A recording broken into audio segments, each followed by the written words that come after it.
Hello, I am Heather Dugan with Zoom Into Books, and we are at the American Library Association's annual conference in Chicago, and I love Chicago. This is a lot It's of a fun great to be place, here, isn't it? Yes, it is. Yes, I am sitting here with Helin. Yeah. I knew this. How long have we known each other? We've done a few of these. Yes, we have. I've done too many pronunciations today. I've been called a lot of different things, Heather, so don't worry. Helin works. I can Right. say that. It's Okay. so simple. All right, and so yes, as you can, Don and I have run into each other, talked Off and on for conversations for that's a right. while now. Right. Yeah. So it's wonderful to sit here with you today. Thank you. You know, we get to talk and find out dig a little deeper into Don. So you tell me, you are writing creative nonfiction. This is Right. a newer, When I left the Army, it was a question of what I was going to do. Yeah. And there isn't a big demand in the civilian community for a guy who can write Army regulations. No. So I learned this. I read about a Washington Post travel writing symposium, and I thought that might be neat. And I went to that, and it was a travel editor and one of the reporters, and I began to absorb creative nonfiction. And really, a travel article is designed to encourage somebody to go someplace. Yes. So you want them to hear the place, to feel about it, and make them want to go there. And so the whole purpose of creative nonfiction is to bring your author or your reader into the story. So more sensory, more Right. Okay. And that's what we were up to. You're tying them into the location. More. Absolutely. Okay. So that's interesting the way you're describing it with travel writing, because I never really thought of it that way. But travel writing always has, I wouldn't call it a bias, Yeah. but good travel writing, indeed, you feel like you're there. So really what I learned to be able to do is you want to use the same techniques that we use in fiction, characters and setting, but bring those characters alive.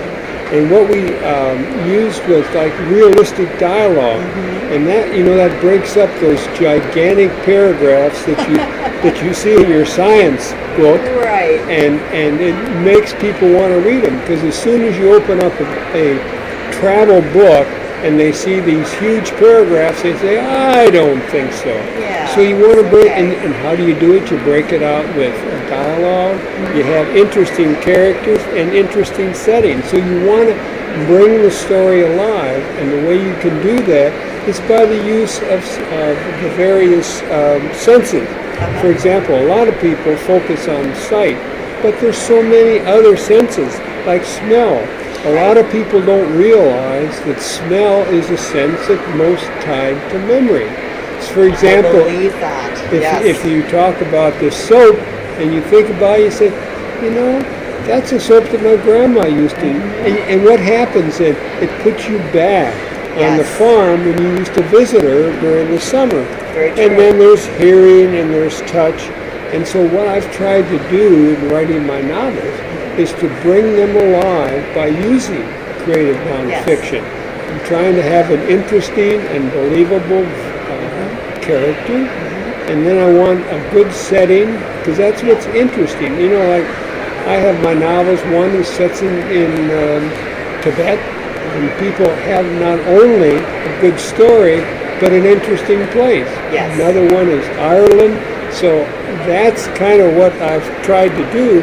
And basically, you can use that creative nonfiction in your travel articles. And I wrote travel articles for like 7 years. Yes.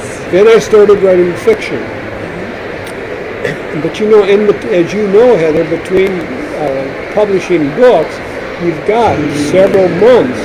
And so during those months, I would write articles. And then I could go out and talk to people, and that's kind of how I kept myself alive to people as they were waiting for another story to come out. Yeah. And then when I got to Lancaster, I started to meet a lot of seniors. Oh man, they have great stories. They do. And like one of my friends was from Germany, and I said, whereabouts? And he said, well, I was in East Germany. I said, oh, how did you get here? And he said, I was 18 years old, and a friend of mine and we just wanted to get out. So we went into basement, and over a period of 6 months, we'd go down every night, turn the light off, and put the kayaks together. And then, one dark night, they put the kayak kit out on the beaches, put it together, and sailed off. They did. Wow, what a remarkable story that is. And they were picked up by a Danish liner that brought them to in the dark, in the night, and brought them into West Germany. And the way to really get that exciting is to use the feelings, and it was dark and they couldn't see very well, and they could hear boats going by. Were they bad news boats? So what you want to do is not just make it flat and sterile, but you want to make it more exciting. So what I'm hearing is, with the creative nonfiction, the plot is already set. You're bringing in the other elements that people maybe, just to make it more real. I mean, absolutely. You kind of know the storyline, but how you spin that storyline, and you want to make it alive by your characters and the setting. Where is it? These guys were out in the water, it was dark and all that sort of stuff. So that's basically what I learned all that from the Washington Post Travel Writing Symposium. So I owe them a lot. Well, I'm thinking, the story you related, this friend of yours, this German friend, that would be like, a few lines in a news column if you were doing an article, right? Right. But when you tell it the way you did and the way he must have told you, it really is it's a much more rich experience. And exciting. And it's true, because those are the things that he was feeling and experiencing, both of them, as they went through that remarkable life-changing Absolutely. experience. Wow. So you love both, right? In both novels, you've written fiction, pure fiction, and then creative fiction, and then you write memoirs too, right? Yeah. You've had an interesting life. I know that. Well, I spent a lot of time in the military, and things don't always go. No, they don't. My latest novel, I just wanted to mention, is River Dance Revival. And a lot of people think River Dance are these Irish dances, but it is. River Dance is the program that the U.S. government used to try to kill all the poppies in Afghanistan so they couldn't raise for drugs. And so that ended, and then the mafia got into that. And when I started doing a lot of review of forgotten civilizations, lost civilizations, Atlantis and all that. And then I thought, well, maybe in Mexico, so I've got the mafia guy who is trying to launder money from finding all these trinkets and stuff, and that's basically the story. And what you want to do is bring that story alive by having these characters believable and keep moving and all that sort of stuff. Anybody talking to you can see with your writing how you're very eloquent in bringing it. Thank you. These things that make it rich, interesting. And that's what's fun, and that's what I didn't want my writing to be sterile. I had enough of that writing Army regulations and Subject 2 letters. So, and if people open up a book and they see small paragraphs, they see interesting people, they're going to keep reading.